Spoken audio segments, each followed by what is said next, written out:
Hi, everyone. Welcome to Cash Up, a weekly show where we converse with amazing folks in DFIR. And today I'm so excited to be joined by Geraldine Blay. Jerry is a phenomenal forensics examiner, researcher, and handler to electronic detection canine Siri. She's been with the Seminole County Sheriff's Office since 2014, where she is currently an investigator for the Digital Forensics Unit. Jerry has a Master's of Science in Digital Forensics from the University of Science in General Science with a minor in Mathematics and Computer Science from the University of Puerto Rico.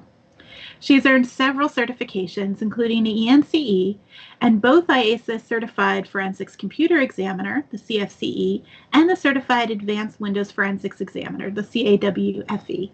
In addition to her digital forensic certifications, she's also a USA Archery Level 3 coach and has her PADI Open Water Scuba Diving certification. Jerry previously volunteered as a member of the Seminole County Sheriff's Search and Rescue Team. Jerry regularly shares her research on her blog, Forensics Ninja. Her research covers a multitude of mobile topics, including shared album in iOS, WhatsApp messages in non-rooted Android devices, and iOS snapshots. She also speaks at conferences in both English and Spanish, including the National Cybercrime Conference, NCCC, and the Magnet Virtual Summit, where she deep dived a case in her presentation with Alexis Brignoni, pattern of life analysis, timelining user-generated activity, as well as others. Jerry has been recognized for her work by the Secret Service as one of the top 3 state and local digital forensics examiners in the United States of America for 2019. Jerry is also an enthusiast in the D4Fit movement, sharing her activities to motivate others, and even dressed as Wonder Woman, along with Siri in a Wonder Woman costume, for the Magnet Virtual Summit D4Fit Challenge to raise money for charity. She truly is Wonder Woman. And with that, hi, Jerry. Hi, how are you, Jessica? Excellent. Thank you so much for coming. Thank you for having me here. I'm so excited. I am too. I love everything you do. I love everything about you. You are such a motivator to me in being such a strong examiner, amazingly loving and caring and teaching and nurturing with Siri. And just the work you do and how you present yourself and how you carry yourself and all that you share with the community, from your research to your motivation. So just thank you so much for joining us today. Thank you. I have to say there are a couple people in the chat who are making sure they say hi to Siri. Oh my God. Here, come on. Here, come on. Come here. Come here. Say. Hello, sweetie. Oh my gosh. Say hello. Good girl. She is just amazing. She's always hungry. I love it. I love it. I love it. You work her hard. That's why. No. So how did you get here? How did you become this phenom in digital forensics? Oh my goodness. No, seriously, being recognized, that recognition is being one of the top 3, and I know what goes into that, because they look at the caseload that you actually worked.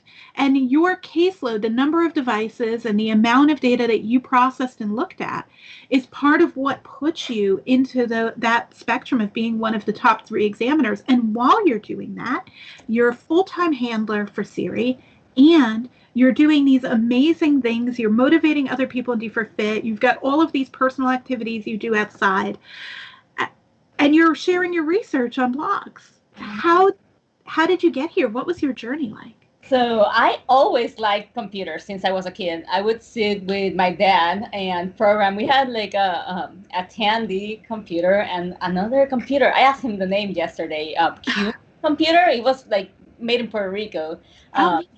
Yeah, so we would sit there and program. Like he would teach me how to program all this kid stuff, and I always also wanted to be a detective. I would play with my mom. I would sit and play Clue with my mom for hours. Oh. So patience with me, because I always wanted to play that. It's always Colonel Mustard with the revolver in the study. No. I actually, so I love the movie Clue, and I actually played Miss Peacock in a very small stage production of Clue. Oh, cool. That's cool. So after Siri, excuse me, I'm talking. Good girl. Come on. I've never had two guests on before. This is awesome. She wants to be in the camera now. So after that, in school, I did a lot of research. You know how people do science fair projects and all of that. My research was always in math, like number theory things and cryptography. I love cryptography. I used to write like make up secret language codes and send messages around like that. I mean, just silly stuff, nothing fancy. Then when I was getting ready to graduate high school, I decided I was going to be an actress. I didn't want, that's what I wanted to do in college. And all my family and my friends and everything were like, no, you can do that on the side. Just be a lawyer, a doctor, do something. And so I looked at everything and I was like, oh, well, I guess I'll do math and computer science because math is easy to me. So I probably won't have to study a lot. So I have free time to do all the other stuff that I want to do on the side. So I started as a math and computer science major back then. And I took forever. I took like 8 years to do my bachelor's degree because I wanted to take every class out there. I wanted to talking to choir. I took equally as long, if not longer. I get it. I feel good then. So I would take like judo and cryptography, every class. I didn't want to graduate. I just wanted to be a student forever. And but when I was like 8 years in, I was like, I was good with programming. I didn't like to program whatever they wanted me to program in class. I get it. It's fun if you're doing your own thing. I don't like writing to other people's requirements. I am so sorry to all my dev friends. Yes.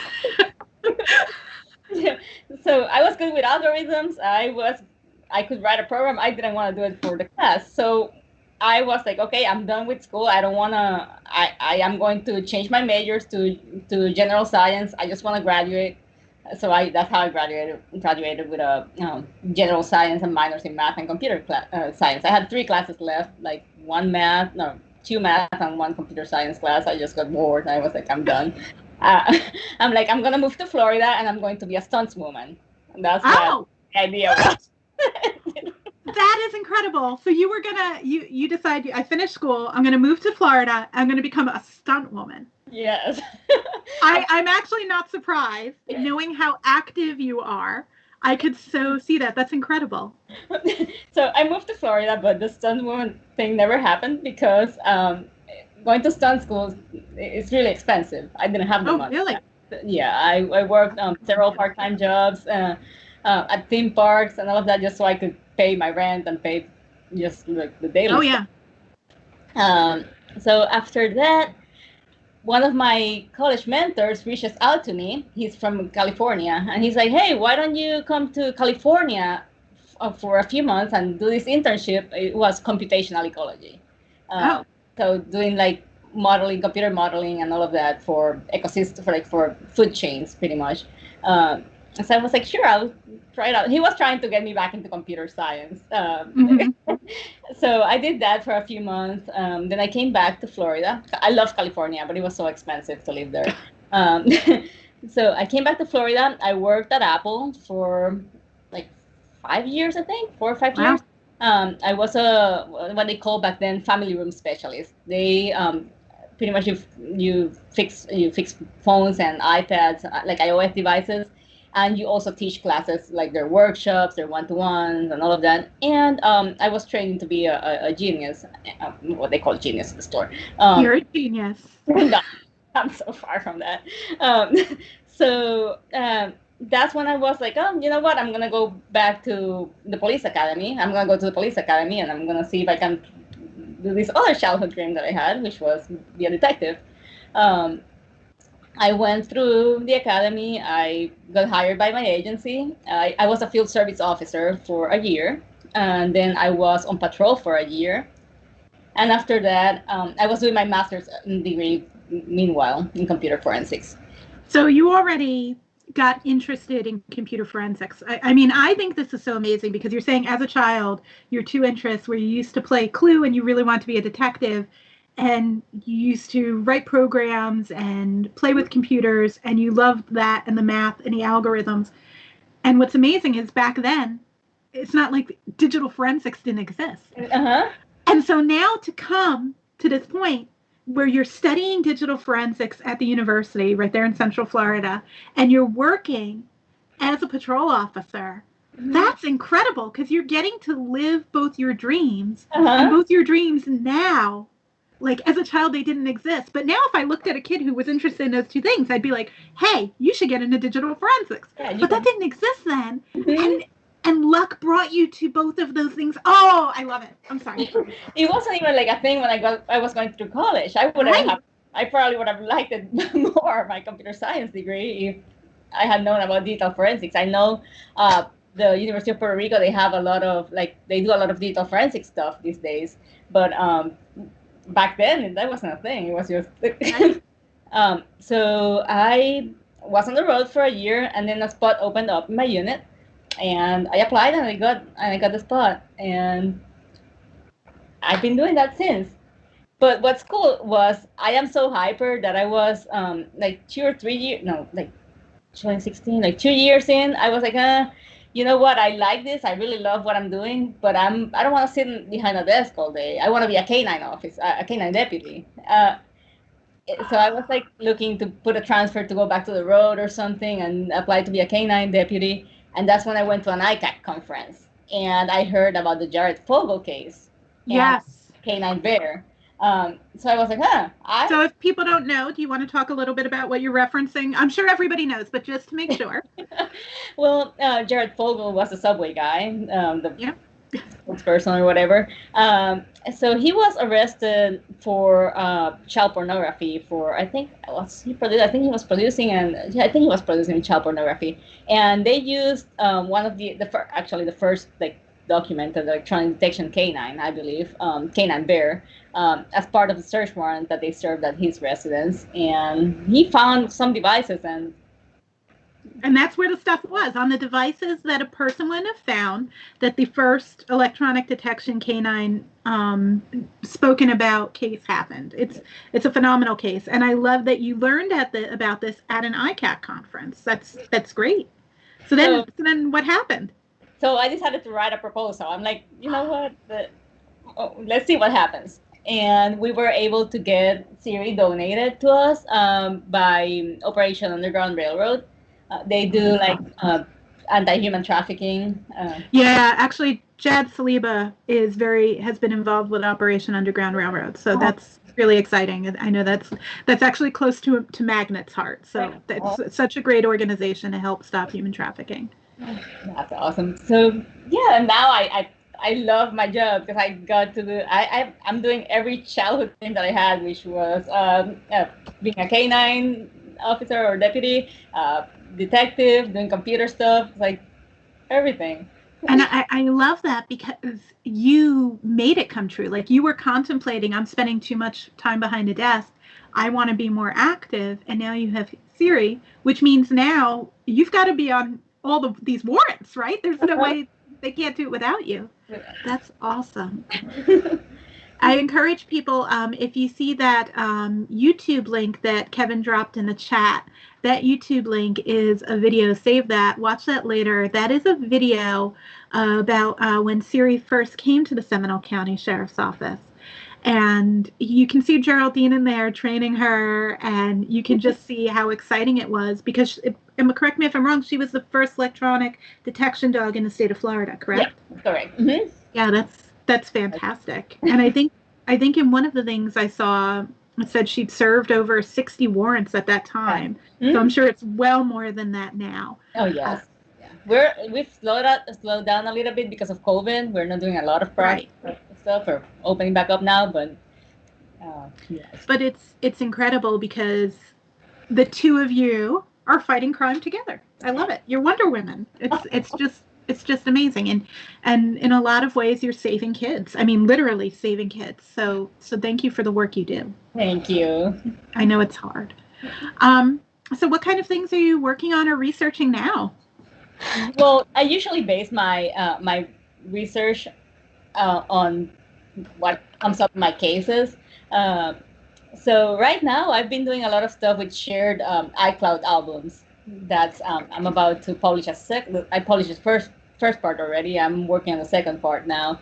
Um, I was also working on like the shared apps folder as well. Right. Um, and I'm doing some timestamp stuff too. Oh, that's great. There's so much important work in terms of anything that can be used to share, and iOS shared albums and shared folders. So that's absolutely critical in the way that things are distributed, shared, exfiltrated, etc.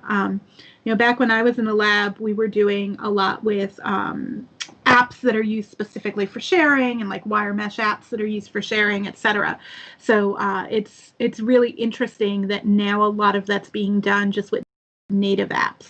Mm-hmm. It's pretty cool. We were talking about shared albums last night in class, so that's awesome. It's pretty cool. Your work has really been influential, and I want people to understand that too, that the research that comes out of actual cases is the research that has the most value. It's not esoteric. It's what actual investigators are seeing on real live cases today, and those blogs that are getting published rapidly, like the fact that Geraldine has recently been talking about iOS shared albums on her blog, Forensics Ninja, is that this is what people are seeing today and what people need support for.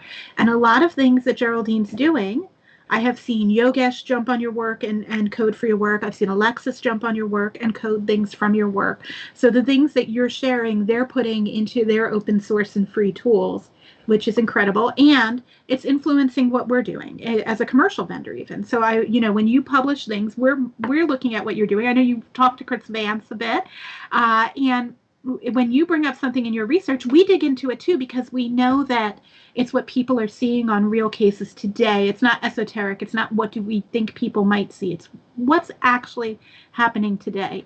And so sometimes people are hesitant about blogs because they don't feel that they're sourceable or citable. And so I would encourage you, especially with your recent work, submit it to DFIR review, if you don't mind. I'm encouraging you here. We just published a whole bunch of stuff on DFIR review this last week, and that peer review of that work is, I think, really valuable. So please submit that for peer review, if you don't mind. I have problems with, because I usually have like a crazy idea of something that I'm working on or whatever, and I'll tell Alex about it, and he's like, write a blog about it. I'm like, why? I don't think that's just silly. There's something silly that I just thought about, and I don't think people care about this. And then people like it. I'm like, okay. But Geraldine, they do. What you're seeing and my board just fell. That's okay. Sorry about that sound, guys. My cork board that has like things I'm working on just like jumped off my wall. It's okay.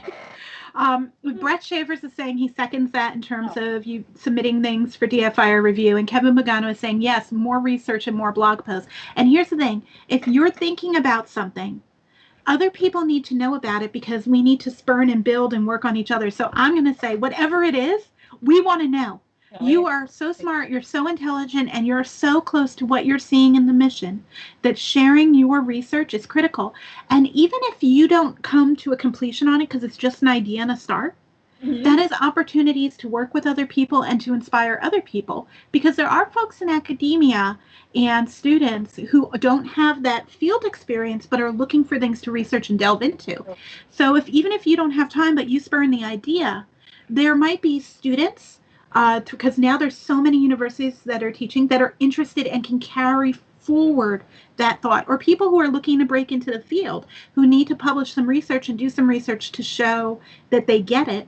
So even if you're just throwing the ideas out there, DFIR has a page for ideas, and I've put stuff there because I didn't have time to research them, and that like spurred my connection with Joshua Hickman and things like that. So anyway, do it. Share your ideas. It can spurn research. It can spurn coordination. It can spurn networking. And right now, finding ways to coordinate with people when we don't have the ability to go to things like ICAC conferences and we're not getting that exposure to new ideas and concepts, one of the ways that we're able to consume and connect is by in the written media, so in blogs, on the Digital Forensics Discord server. So you're brilliant. Share your ideas and collaborate with others and inspire others. Please, you're amazing. Whatever it is, don't be shy. And also, your blogs are very well written, and they can be peer reviewed just as they are. You don't have to do anything. So please. Wow, thank you. Like I said, I cite you in class, which means I'm testing it, validating it, and putting it in my presentation. So your work is excellent. Thank you. So we're talking about creating resources, and I know I just named a few. What's your go-to resource in forensics? Well, it depends. That's usually my answer for everything forensics. It depends. Right? Like, it depends is the answer we get when we get a hard question, but it depends is also the question on what resources. I love it. I cite a lot of blogs. My first person that I just probably because he's the closest here. I asked Alex. Alex Bignoni. I bug him a lot. I look at his blog post. Lately, like Twitter, I go look at Twitter to see what people are doing. I will read Van's blog post. And as far as books, I have, ask Alex exactly. When I'm typing to you while you're speaking, Alexis is amazing. I've got to tell you, I go to Alexis all the time too. I love collaborating with him. He's just such an amazing human being. Chris Vance, I get to work with Chris, so I'm very, very lucky that I get to collaborate with him. But he's amazing. But you bring up a good point about being on Twitter and just being aware of what's happening and those changes and what's coming out. That's one thing I really like about the community. It's like people share so much and people are so willing to help you. And yeah, I love that. As far as books, the field changes so much that it's difficult to refer, like to write a book and like for it to be like relevant.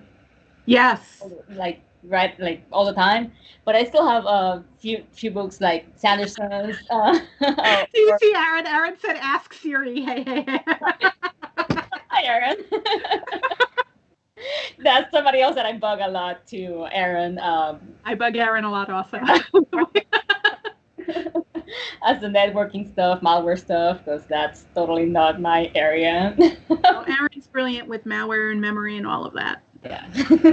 So I love it. And you're right. Books sometimes are unable to keep up with giving you the exact data location to go to, or what this type of injection looks like, or what this type of malware looks like, or what this new operating system or file system is. That's great for blogs, but they do give you foundational elements that are extremely valuable. So in no way, I know you're not discounting books. I know it's just that they're not as current and relevant. I know earlier we were talking about a book that we had right next to us, which is we were talking about SQLite Forensics by Paul Sanderson, which we both have lots of bookmarks in apparently, because I just saw yours and mine, because there's so much good information in there, and SQLite files don't change, and we're still seeing them all over mobile. Mm-hmm. And it's so useful when you carve something from a unallocated and you know it belongs to SQLite database, and you're trying to figure out, is this deleted? Was this a write ahead? What was the status of it? So that book is brilliant. I use it all the time. Love it. So but I like the printed books usually. I like over electronic, like ebooks and all of that, because I'm the same way with my digital forensics books. Like if I'm reading for pleasure, I don't mind it on a Kindle or on my app, like because I can change what I feel like reading. But for reference material, no, I have a stack of books next to my desk, and I've got bookshelves full of all forensics books. So it's actually kind of funny because my normally I would have file system analysis here, but I actually lent it to someone Sunday night.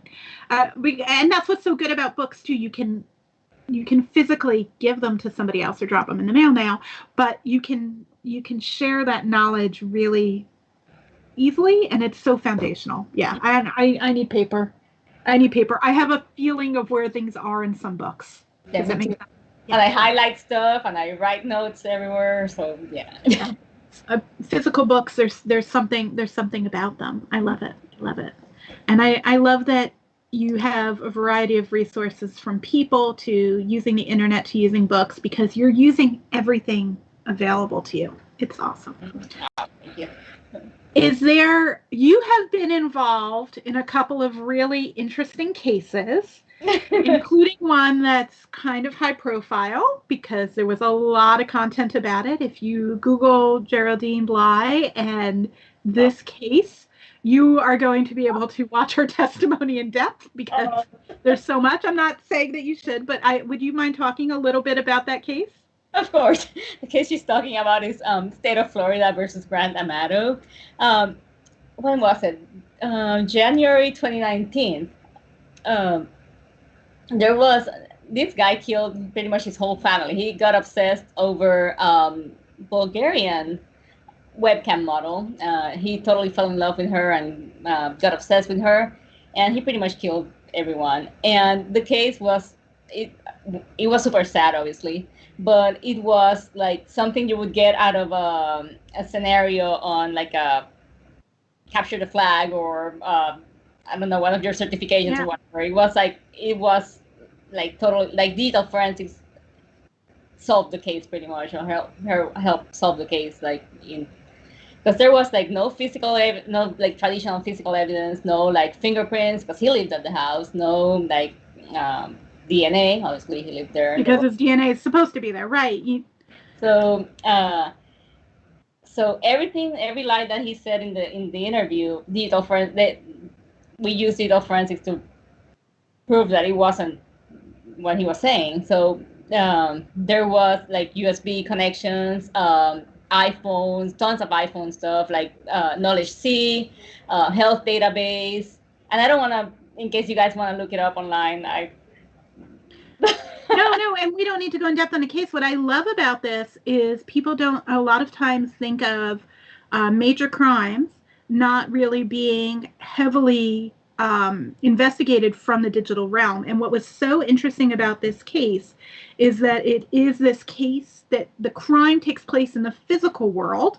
It's not digital. It's not digital in terms of like child exploitation. It's digital evidence. It's pictures being shared, or ransomware is definitively computer, right? Like this is a full-blown homicide case, but all of the contextual elements to be able to say where people were, what they were doing, was not found in physical evidence at the scene, but in the digital evidence that Jerry examined. And I just think that is such a show for the future of the fact that we can look at investigations even when we don't have traditional forensic evidence, and these cases become solvable. And I think that's really important because without your work, this wouldn't have been, he wouldn't have been convicted. And I think that's really incredible and important. A lot of times the digital forensics evidence is a part of the story. Mm-hmm. In this case, it was the story. And even Siri helped with the case. Even Siri searched. Oh! Siri helped with the case. Excellent. Yeah, she was deployed. We searched the whole, because we were looking for one of the victim's cell phones that we knew had been at the scene up to like pretty much when the defendant left, because it was plugged into the defendant's computer at the same time that the defendant was backing up the files to the thumb drive. So we were looking for the phone, and the phone wasn't anywhere. So Siri helped with that. And she found it. No, we didn't. We never found the phone. We never found the. There were just 3 things missing from the house that we could tell. The Ring camera, or Blink. I'm sorry, not Ring. Blink camera, the phone, and the firearm, the murder weapon. So, yeah, it was just as important to show whether it had there or not. It was still. But they existed, and the fact that they existed and weren't there in themselves is evidence. And I love that because you can see the existence of these devices from their digital footprint. And like you mentioned, you were able to timeline and say this was happening at the same time as this. We know this device was here at this time, and then wasn't here when we secured the scene. And that's really in itself digital evidence. And I think sometimes people forget that the absence of something in itself, if you can prove that it used to exist and it no longer exists, that is evidence. So awesome. And I love how you use so many system artifacts, because if we go back 3 years ago, we weren't, as an industry, heavily using system artifacts on phones. And that's really been a change in the last 3 years in the industry. And you heavily, in that case, used system artifacts for mobile devices. So I love it. I love system artifacts both in computers and phones. That's like, I love them. You can tell more of the story. You know, I spent so long working cases in languages I didn't know. So I had to rely on system artifacts, right? I had no context from what a chat message said. It was all about metadata and system artifacts. And so, yeah, I'm with you. I love them. I think you can tell a better story even without the content of the chat messages. Like, people freak out about encryption, especially when it's just a message that's encrypted. I actually don't think the content, I know that's what gives people contextual clues. I like what you're saying. It's the system artifacts that tell a whole story. I know there are people who may disagree with me, and that's okay. Well, even if you just had like a photo for like a child exploitation case or whatever, you want to tell the whole story. You want to see how the photo got there or whatever. You don't want to just focus on the photo. How did it get there? Where did it go? Was it shared? When was it accessed? How was it accessed? Can we give attribution to, I mean, I saw Brett's listening, his entire book on placing the suspect behind the keyboard, right? Like, that's all of those artifacts. The way you do that is by looking at the system, not just the existence of the picture of interest. I love it. And that's great. That's great. So we just talked a lot about forensics. But you are more than just a forensicator. What makes you tick outside of digital forensics? Well, contrary to what people think, that I work 24 hours a day, I do have several hobbies. I love working out. There was a time, well, I haven't in the last few months, that I would work out twice a day. I would get up really early, go to the gym, and then during my lunchtime, just to try to break up the day a little bit, I would go back to the gym. I love powerlifting. I love rock climbing. My gosh, that's awesome. Yeah, rock climbing, ninja stuff. Don't Google it. Don't look it up in my Twitter. You probably will now. You know, when you say don't look this up in my Twitter, and your Twitter handle is right below your name, that this is what's happening now, Jerry. No, I kind of did it on purpose because it's like the funniest video. Like, it was so funny of me falling off a ninja. Like, I built up in my backyard a while ago. I built a little ninja warrior obstacle thing, and there's this video of me falling. Like, it broke, and I love it. I love it because you're putting yourself out there in ways and testing your body. I've got to tell you, Ladrina is listening. Ladrina Sharon, and Ladrina Cherney, sorry, Ladrina. She is also a power lifter. Ladrina is an award-winning power lifter, and she gave you hearts and eyes there. Please check out the episode with Ladrina on Cash App, where she talks about all the things she does outside and her amazing passions. It's incredible. But I also love the rock climbing. So I've got to ask, do you climb like real rock faces, like mountains, or do you climb synthetic, like rock climbing walls? So, like at a gym? Right now I live in Florida, so I don't have mountains, or Florida is like super flat, swampy, and all of that. So I go to indoor climbing gyms. But if I go, like when I went to Utah, that's like the first thing that I went and did. I went to Moab and went climbing there. That's awesome. I love being outdoors. I love hiking. I love nature. That's like, I can't sit still and meditate. I wish I could. I'm like super hyper. But climbing is like my meditation. That's how I relax my mind. So anywhere that I see some rocks or whatever, I'll climb and probably get in trouble. I know, but you're messing. Who are they going to call? And other than that, I've been doing archery for like 30 years almost. You've been doing archery for 30 years. I'm old. No, so you started in childhood. I mean, you started when you were 2. That's what I just learned. No. I was in the national archery team back in Puerto Rico. Oh, wow. I stopped doing it so often now because of my shoulder. I had like shoulder surgery, but and also I need longer days, like most of us probably. But that's my hobby. I love that. I love that. What an amazing hobby. And you know what? You know what I love? Both of those things, when you're talking about relaxing your mind, they require so much focus. You really have to focus for both archery and rock climbing, and that helps break up the deep technical algorithm analysis that you love to do, and the computer forensics and the content sometimes we have to deal with in the field. So I love that you found something that allows you to put your brain somewhere else and use your body and be active. And you are so motivational in what you share and how you encourage others as part of the hashtag D4Fit movement, which I think is phenomenal.